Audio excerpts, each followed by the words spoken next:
میرویس میدان کوټی سنگي ساحه کې د عامه او خصوصي مشارکت په ماډل د ملت سوداګریز مارکیټ جوړولو پروژه د کمال ظفر کمپنیو ګروپ سره تړون لاسلیک کړي. یاد مارکیټ 323.8 میلیون افغانۍ پانګونې په 1206 متره مربع ځمکه کې په 14 پوړونو کې جوړیږي. لومړی 3 پوړونه ځمکتل دي چې د وسایطو تمځای لپاره ترې ګټه اخیسته کیږي چې په یو وخت کې به د زرو وسایطو د تم کېدو وړتیا ولري، او پاتې پوړونه د دکانونو او سوداګریزو فعالیتونو لپاره په نظر کې نیول شوي دي. په یاد سوداګریز مارکیټ کې 280 دکانونه شتون لري. د یاد مارکیټ د جوړولو په ودانیز موده کې 1200 کارګرو ته د کار زمینه برابرېږي او د ګټې اخیستې په موده کې به 1000 کسانو ته د کار زمینه برابر شي. په یاده پروژه کې د عوایدو څخه د افغانستان اسلامي امارت ونډه 40% په پام کې نیول شوې ده.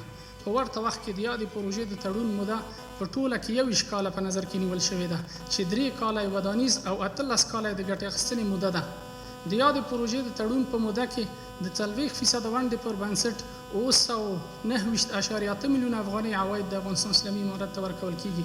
همداراز 3.9 میلیون افغانۍ انتفاعي مالیات او 1.9 میلیون افغانۍ پر عوایدو له مالیاتو څخه د افغانستان اسلامي امارت ته ورکول کیږي چې په ټوله کې د یادې پروژې 1 میلیارډ افغانۍ به د افغانستان اسلامي امارت ته او 830.8 میلیون افغانۍ به خصوصي سکتور ته خالصه ګټه رسیږي.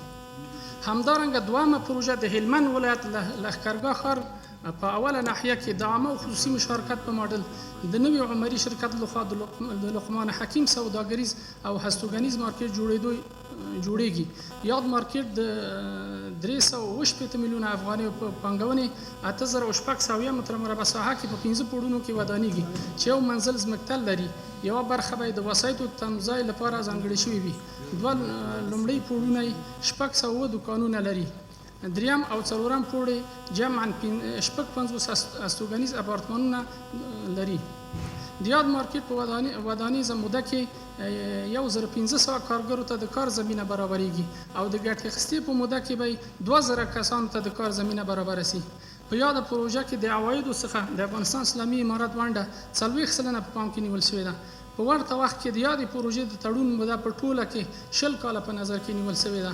3 کاله یې ودانیزه موده ده او 19 کاله یې د ګټې اخیستنې موده ده. د دې پروژې عواید 593.4 میلیون افغانۍ عواید د افغانستان اسلامي امارت ته ورکول کیږي. همداراز 2.8 میلیون افغانۍ انتفاعي مالیات او 1.4 میلیون افغانۍ پر عوایدات او له مالیاتو څخه د افغانستان اسلامي امارت ته سم تلېږل کیږي چې په ټوله کې د دې پروژې څخه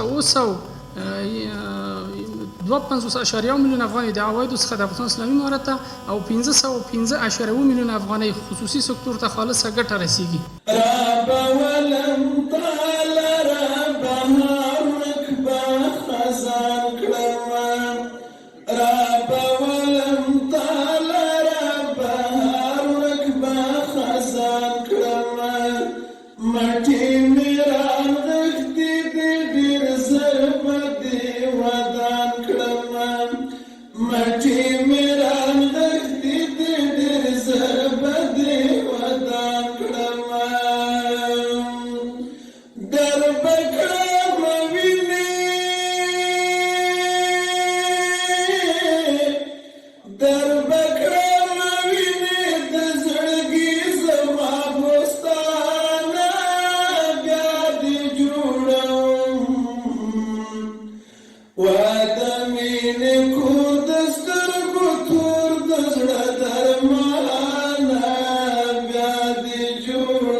دا چې په دغسې شرایطو کې پانګوال دې ته تیار دي، یقینا نو دا ښه مصرف ده د خپل مال چې کوي. دا هغه حق و حقوق دي د په مالیاتو کې د هیوادوالو او د دغه مستحق خلکو د دغه اسلامي نظام چې ګویا کې دوی تادیه ته متوجه دي. دا د تادیه کولو یوه طریقه ده. نو دا چې احساساً او دغه رنګ چې ده په نیت او په تمنا سره الله تعالی به ډېر ښه اثار ورباندې مرتب کړي. نو دنیوي ګټې به یې هم وي او اخروي ګټې به یې هم وي انشاءالله چې د الله تعالی په نسبت باندې دا ضایع نه ده. دغه خلک کوم چې پانګه والۍ ته یې زړه ښه کړی ده او دا دونه وخت کې ورغلي دي، عملي قدمونه یې اخیستي دي، دا یقینا اسلامي امارت د دوی منندوی ده، هیوادوال د دوی منندوی دي. او دغه رنګ دا د الله تعالی یو پیرزونه او توفیق باید وګڼي چې د دوی مالیات په ښه ځای کې مصرفیږي. په خپل هیواد کې کوم څه ضرورت ده، الحمدلله یو څو پروژې چې مخکې ورته اشاره وسو دلته اعلان وسو، یوه هم زموږ د وزارت مربوط ته چې هغه یو افغان سرمایه ګزار د عمري ساختماني یو تاجر ده، یو وطن دوست ده، یو مسلمان شخص ده. هغو زموږ نه خواهش وکړ چې په هلمند ولایت کې هلته د اوبو او انرژي وزارت ډېر کافي اندازه په ښار کې ملکیتونه دي. نو دو خواهش وکړ چې موږ غواړو دلته سرمایه ګزاري وکړو او داسې سرمایه ګزاري وکړو چې داسې یو مجهز مارکیټ موږ جوړ کړو چې په هغه کې د ژوند ټول اسانتیاوو ته لاسرسی څوک ولري او دا به ښه په مډرن او نوي انداز کې جوړیږي. نو موږ د 360 میلیون افغانیو په ارزښت باندې چې د هلته سرمایه ګزاري کوي موږ موافقې ته ورسره ورسېدلو.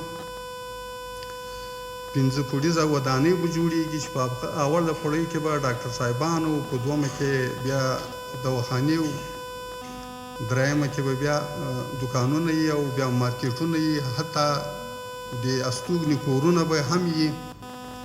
د دې ګټه او مفاد دا راځي چې تقریبا 18 کاله به په دې موده کې دغه شرکت دغه ملکیت په لدی سره یي چې کله جوړ شي په هغه کې به 40 سلنه عواید بیا د امارت د دولت وي چې په مجموع کې موږ د هغه تخمین کړی تقریبا په 18 کالو کې 19 میلیارډ او 300 میلیون افغانۍ راځي. دا خالص مفاد به دلته راشي بغیر المالیاتو دغه نور څه چې هغه د دولت اصول دي. د افغانستان د اسلامي امارت سالم رهبري به وکولای شي چې نوموړي کم چې موږ د بودیجې کسر لرو یا د بودیجې کسر په دغسې اقتصادي منابعو باندې پراکو، دا هم د اقتصادي منابعو څخه یو منابع ده چې وکولای به سو انشاءالله الرحمن چې موږ به خپل هیوادوالو ته او همدارنګه هغه تجاران وروڼه چې د هغو سره څه شی په لاس کې شته مالي توان لري وکولای شي چې په دغه پروژو کې به کار وکړي او د دې سره به زموږ ګران هیوادوال هم په کار مصروف شي او هم به تجاران د دې څخه څه نفع ترلاسه کړي او هم به د دولت و مالیې ته څه شی جمع شي. د خصوصي پانګوال لخوا د کابل سروبي ولسوالۍ نغلو سیمه کې د 22 میګاواټ په ظرفیت د لمریز برېښنا تولید دستګاه جوړېدل. دغه پروژه د وویا ترکي ساختماني شرکت او زولرستان افغاني شرکت له لورې د 18 میلیون ډالرو په پانګونې جوړیږي. د افغانستان برېښنا شرکت به د دې ډول پروژو په تطبیق سره کورنۍ او بهرني پانګوال راجلب کړي او د کورني تولیداتو ملاتړ وکړي. دا پروژه د خصوصي سکتور له لورې په اماراتي ملکیت کې د یو کال په اوږدو کې تطبیقیږي. له دې دستګاه څخه تولید شوې برېښنا به د 20 کلونو لپاره د افغانستان برېښنا شرکت له لورې له یادو پانګوالو شرکتونو څخه پیرل کیږي او وروسته له 20 کاله به دستګاه په بشپړه فعال ډول د افغانستان برېښنا şirket ته teslimiydi. Yine bir ilki yapmak istiyorum. 5 sene önce Kandahar'da 15 megawatt yaptığımız zaman gene kendisi de 15 megawatt yapmış olan Züleristan firmasıyla ortaklık yapıp Afganistan'a daha faydalı olmayı, daha güzel yatırımları, daha çabuk yatırımları yapmayı arzu ediyorum. لکه څنګه مې چې پخوا یادونه وکړه چې موږ په کندهار کې 15 میګاواټه برېښنا سولري برېښنا جوړه کړې ده. د زولرستان شرکت هم 15 میګاواټه سولري برېښنا جوړه کړې ده. اوس موږ دواړو شرکتونو په ګډه هوډ کړی دی چې موږ به د سروبي اړوند د نغلو په کې 22 میګاواټه برېښنا سولري برېښنا جوړه کړو. کړم به د خدمت چې جنتي شم په